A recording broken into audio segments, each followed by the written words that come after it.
Hey guys, and welcome to the session on Taking Programs to Scale with Jeff Gross. I'm Lena Wang, and I'll be your MC for this session. So we'll be starting with a pre-recorded talk by Jeff, followed by a live Q&A session in which he'll respond to some, hopefully all of your questions.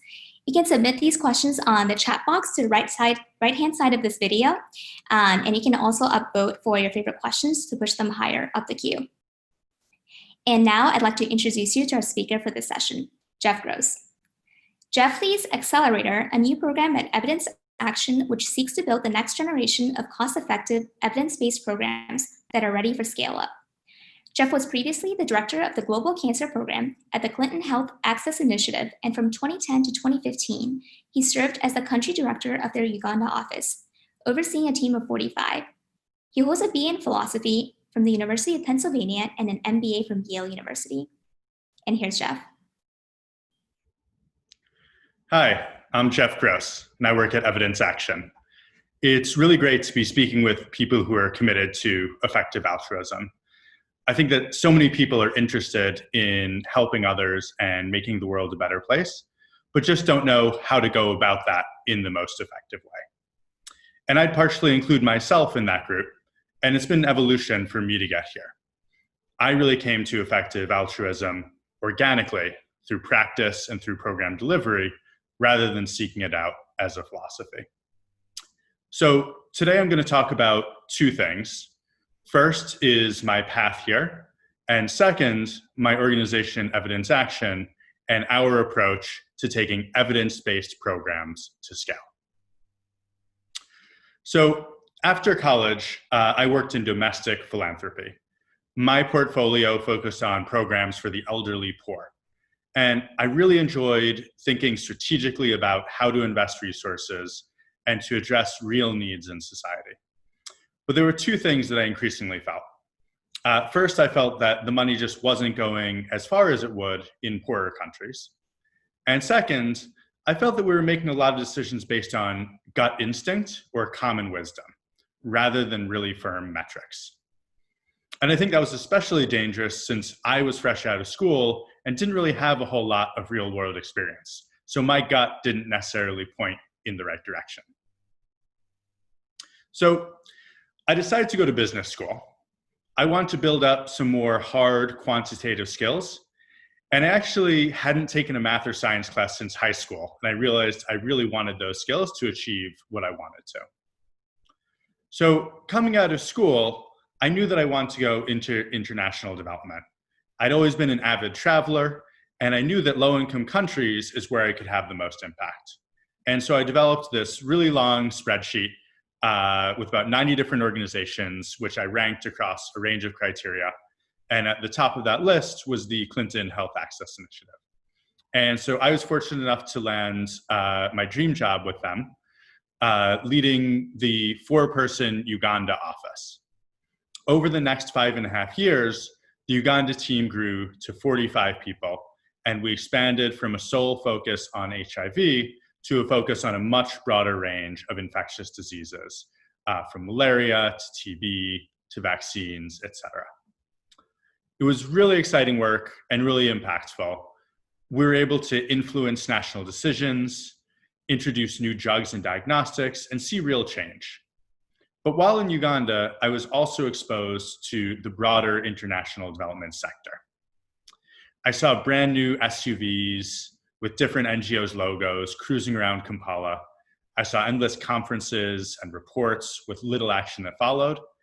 And I saw resources in general just going into areas that didn't necessarily benefit the most people. And so I realized that a lot of organizations were just clearly not having as much impact as they could be. Now, unfortunately, the global health field moves in waves. Areas get hot, donors pour in, but then they move on a few years to something else later. So it's hard to sustain funding for really high impact areas, especially ones that are cheap, that are simple, and that don't have shiny new technologies popping up. And so this really upset me, since there's already so little funding and so much need in international development. And I wanted to use those resources better. And so again, like when I was coming out of business school, I found myself interested in taking a more rigorous and evidence-based approach. And so all of these things led me to Evidence Action.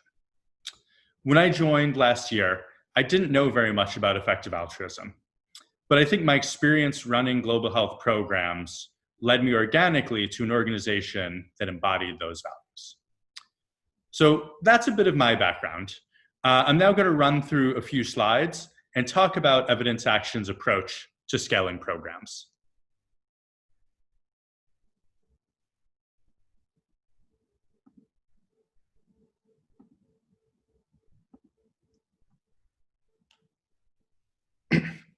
So Evidence Action is an international NGO that was founded in 2013. And the organization really sort of grew out of the randomized controlled trials that were beginning to be applied to international development programs at the time. The organization was founded to serve as a bridge between promising evidence on effective programs and countries' abilities to take them to scale. And we have three North Stars that drive our work. Evidence, this is really the foundation and where all our work starts.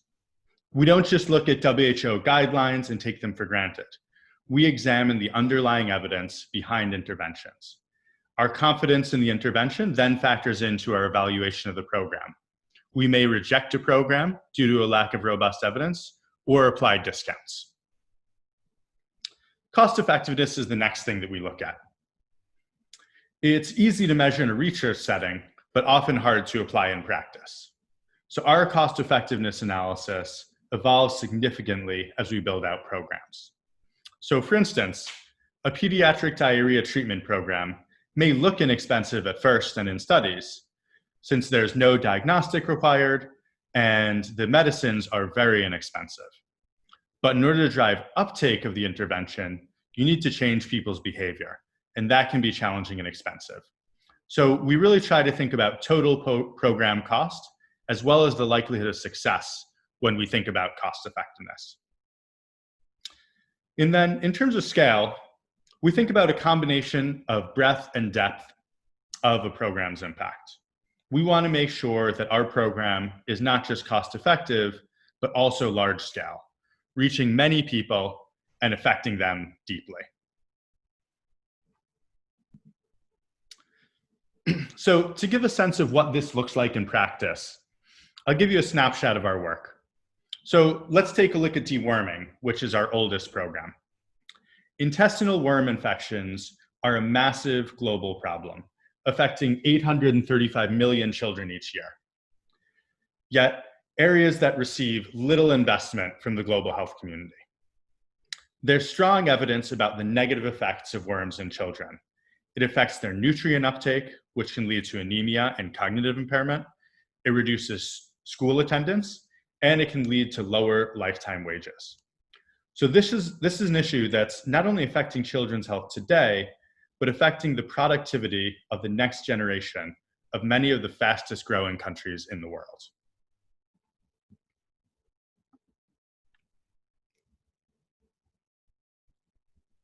So we worked initially with the Indian and Kenyan governments to develop school-based delivery of deworming medicines. It's a very inexpensive medicine, which needs to be delivered to children only once or twice a year. And we work to design a model that leverages existing government staff and supply chains. After demonstrating initial cost effectiveness while operating at large scale, we moved to expand the program to other geographies. We are now reaching over 275 million children a year across 5 countries. And we've reached them at a cost of less than 50 cents per child per year. So that's sort of a snapshot of what success looks like for us. So I oversee Accelerator, which is Evidence Action's new program development unit. We're responsible for developing our next generation of programs that can have similar impact and scale. We have a few approaches that help us do that. First, we've developed a rigorous process to assess interventions. we have a 6-stage process that begins with evidence reviews and cost effectiveness analysis, then gradually progresses to in-country scoping and speaking with governments about partnership and implementation. We have gating meetings after each of these 6 stages to determine if a program should progress to the next stage. And we're constantly asking ourselves if we're moving forward with programs that can scale cost effectively. Second, we have really high standards. So most programs we look at do not progress far. And even the ones that do progress far, we continue to assess their performance carefully over time. So for instance, we had a program called No Lean Season that provided support for seasonal labor migration in Bangladesh. After several initial promising studies and pilots, we moved the program to scale. However, we didn't get the results we expected at scale, and we couldn't find a way to address the challenges, so we ultimately decided to end the program. We did this despite having raised millions of dollars to implement it.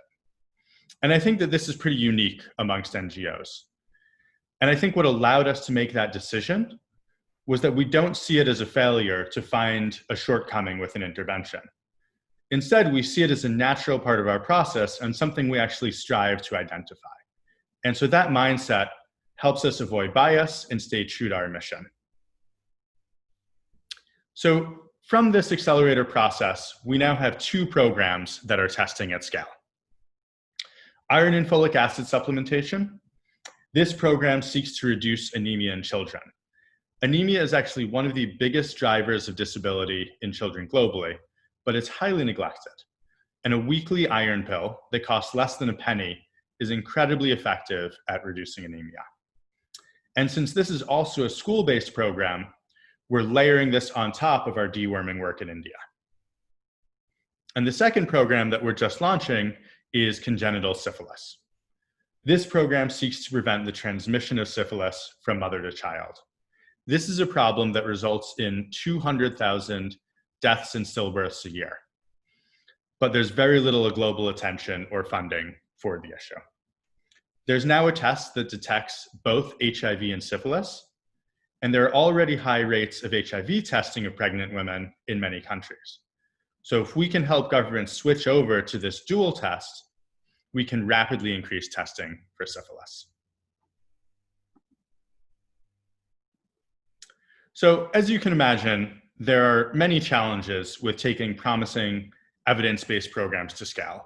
And I'll just talk about a few of the common ones here. So in terms of evidence, interventions in studies are often done in an idealized or unsustainable way. Researchers may spend lots of money to ensure that patients take up an intervention in ways that may not be replicable at scale. Also, they don't need to think about political considerations. So for instance, a government may want to integrate a new intervention into an existing package of services, which would likely then lead to changes in the program design.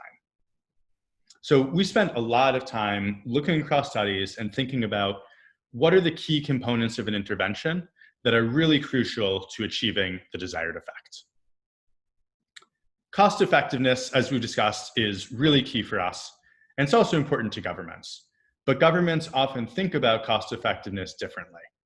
So we need to know how to respond to their priorities.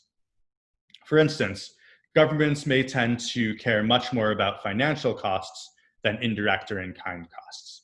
So they'll care about how many additional marginal dollars do they need to spend, and maybe worry less about use of existing staff or hospital beds, for instance. They also tend to apply very large time discounts. So saving X number of lives today is far more valuable than the same amount 3 years from now. And with scale, programs often change when they reach large scale.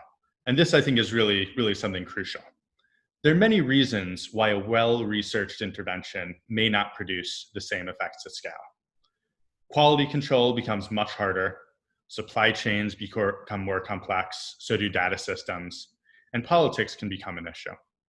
So we don't just take for granted that we'll see the same results as in the studies. One of the unique things that we do is test at scale. When we roll out a large-scale program, we apply rigorous M&E to see if we actually get strong results at scale. And we try to build a robust counterfactual so we can see if we can contribute the changes to our work. So for instance, the IFA supplementation program that I mentioned earlier to address anemia is now testing at scale. The program is running in 4 Indian states and is expected to reach 20 million children per year.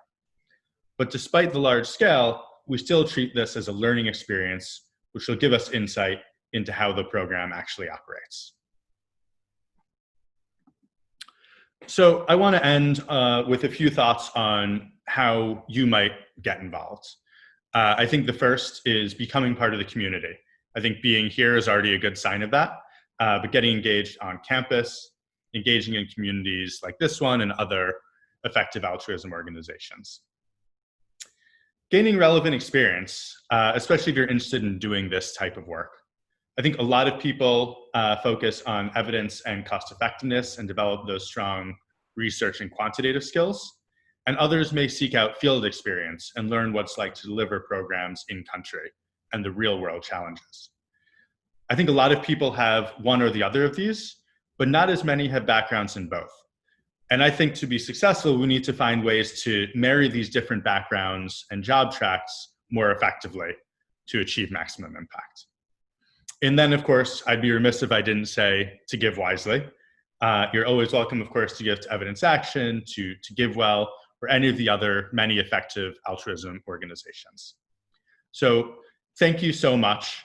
I'm sorry that this had to be virtual, but I look forward to the questions. And also, please do feel free to reach out to me after the presentation.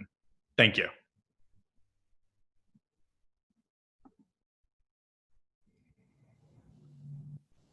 Great. Thank you for the talk, Jeff. That was really comprehensive and very informative. So unfortunately, we don't have a lot of time left, and we'd have to proceed with an abridged version of the Q&A, but we'll try to cover as many questions as possible. So the most upvoted question concerns like long-termism, as is the buzzword for EA nowadays. We want to look at more like longer scale impacts rather than the immediate impact. Because we don't want to run the risk of focusing too much on the immediate consequence. Sometimes the longer term consequence can actually be like a converse, like a reverse consequence of what may happen right now. And so in terms of the long-term consequences, what are some interventions that you guys may be implementing, and how do you account for long-term impacts in general? Yeah, thanks, Melinda. It's a really great question. And first of all, thanks just everyone for participating today and taking some time out of your Saturday. So as I said in my presentation, I am a bit of a accidental effective altruist. I sort of came through the practice route than the philosophical. So I'll try and answer this question with that hat on and talk a little bit about how we at Evidence Action think about this issue of long-term benefits. What I will say is that I think it's still very much a live question for us, and we haven't sort of systematized it yet. We do a lot of thinking about discount rates, especially for interventions like vaccines, for instance, where you're often waiting years or sometimes decades to see benefits. So one example that comes to mind, we did some scoping of hepatitis B birth dose.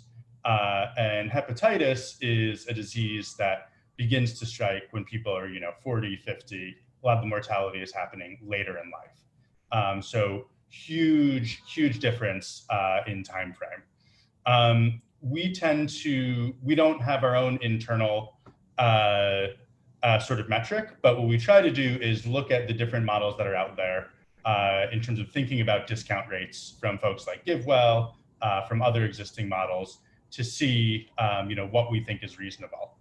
I'd say another thing that we take into account, which is really important and which is, again, sort of less on the philosophical side and more on the pragmatic side, is government interests. So governments really tend to think shorter term for good reasons. They're often facing very pressing public health needs now. As you can imagine, there also may be a political imperative to sort of save lives today rather than decades down the road. And so because in much of our work, government is the core partner and often the deliverer of the programs that we work on, making sure that there's alignment and buy-in from them is really important. And so because they have sort of very steep discount rates and really sort of prioritize benefits in the near term, that also influences our thinking as well. Great, thank you. And as a segue to what you were just mentioning, there's a question regarding government corruption and inefficiency. So how do those things factor into the effectiveness of your solutions like the deworming and iron pills? Yeah, it's a good question. I mean, I think I think inefficiency, corruption exists in all systems, in all countries to varying degrees. And so I think that's one of the reasons why it's important not to just be sort of thinking about, desk research and looking at interventions sort of in isolation or basing your conclusions entirely on the evidence base. It's really important to understand the local context and really ask the pragmatic questions around, is this program actually deliverable? Is there sort of the right stakeholder buy-in that will make this a success? And do we as an organization have the right relationships and skill sets to deliver this? So it certainly exists. It, varies not, I would say, just by country to country, but really department to department, for instance, within a government unit, within a state, within a country, for instance. And that's where sort of just really having boots on the ground and understanding the local context is crucial to dealing with those issues. And have you faced any particular challenges in that area? Maybe some concrete examples? I feel like those are always somewhat sensitive. What I would say, I think, is that